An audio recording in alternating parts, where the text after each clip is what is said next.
Here's what we do. When the stomach is pulled up there, we need to start moving the esophagus. First, we check if there are any adhesions or not. We look right here between the ribs. How do we do it here? If we start pulling from here, we'll be pulling the top. Our task is to grasp the organ, so we take it like this, towards ourselves. You see, that's also a weak move, and now we can go deeper.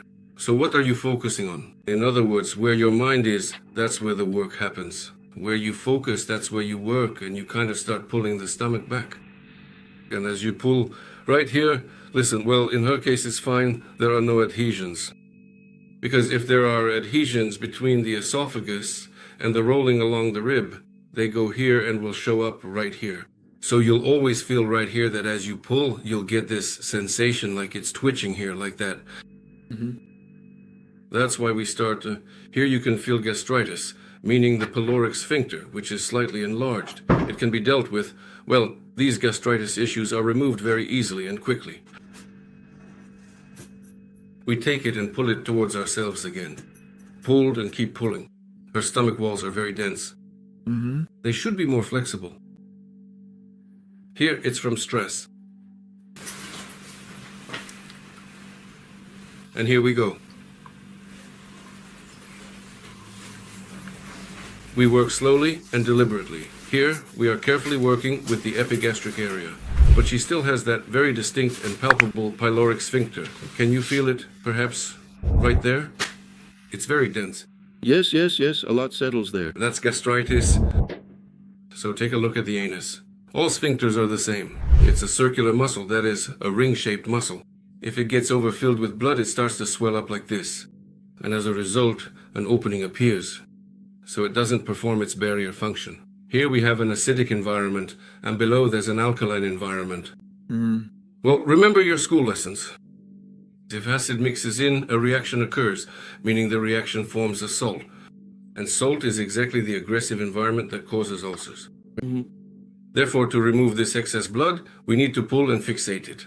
So it's like we're stretching the sphincter, meaning we increase the lumen of the vessels, and the venous blood, this venous congestion, is released from there. The pylorus will become small and flexible again, and it will perform its barrier functions. But the fastest cell division happens precisely in the stomach. That's why recovery will proceed quickly there. If you do this several times, you'll be able to stretch your stomach almost down to your navel. In other words, you'll be able to work completely here.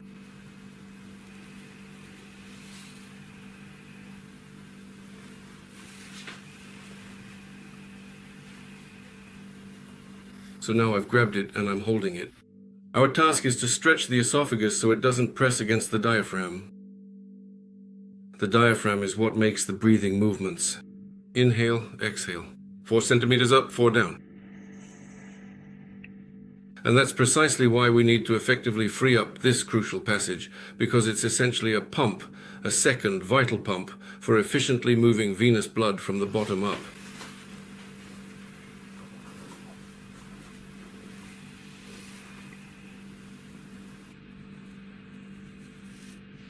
How are you feeling? It should move easily. So our esophagus, which is typically thick and short, now turns into a much thinner, significantly longer and more flexible one. And thanks to this flexibility, it moves aside. So it's not a rigid metal tube at all, but rather a freely moving and flexible tube. Well, according to the anatomical structures. No, I mean the direction of the hand itself. Are you talking about the stomach? Right now, is there direct and immediate tension, or does it subtly shift a little to the right or to the left? But that doesn't matter. Yes. It moves freely. But again, keep the anatomy in mind. If the person is thin and tall, their stomach hangs like this. If they're built like a wardrobe, their stomach is like this. And in between there are intermediate types, so the position of the stomach can vary.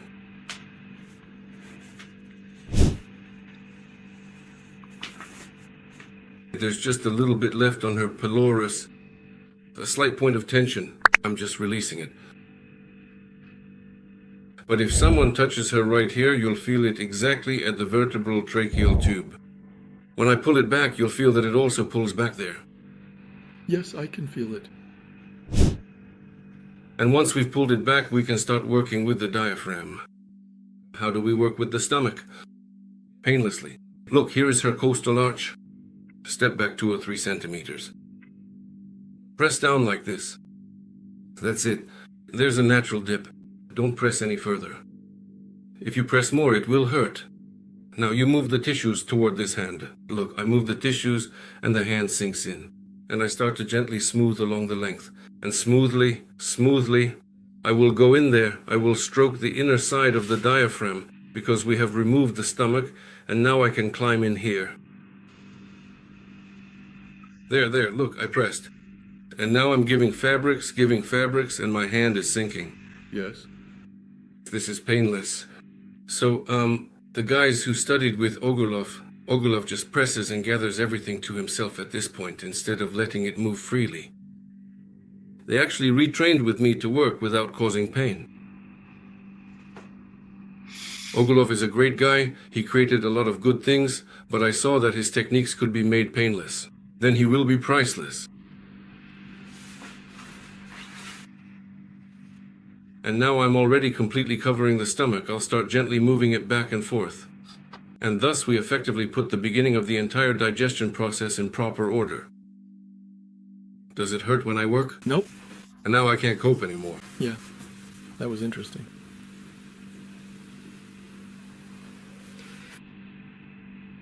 Later, when we get the large intestine in order, I'll show you how to take care of the kidneys.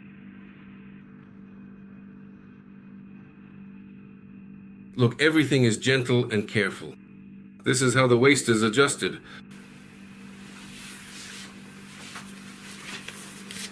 Once more. See, her peritoneum is already freed up. Before it would tighten just a little, but now look how much it tightens.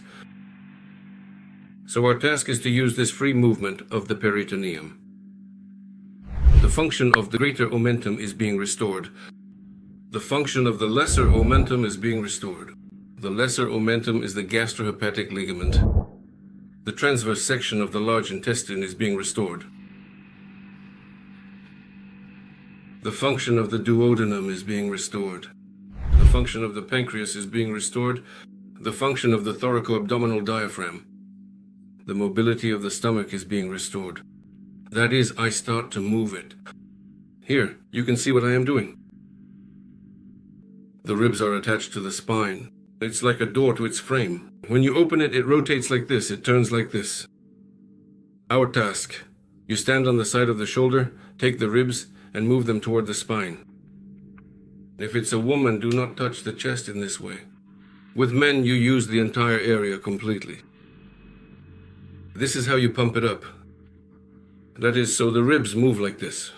In other words, the costa vertebral joints are being freed. We are restoring this entire part. What if there are some potential and serious heart problems or cardiac issues that could arise? Here is the heart. This is how it is ruled. Then I will show you more points that instantly control the heart. Heart attacks in general? Heart attacks and heart spasms can occur. Yes. And this movement, you see, I'm already moving my ribs back and forth. To make it clearer for you, look, here is the pelvis. The bones come together like this. What interests you is the rib of the bone, that is, the surface of the bone, the rib, and the internal structure. This structure is responsible for the heart. That is, a heart spasm. If a person isn't helped, they die. They urgently need something. Here, you can do it yourself. Both men and women have access to it. The heart immediately calms down. You don't touch the genitals themselves. It turns out that And it turns out that you are exactly where the bone is going. Yes.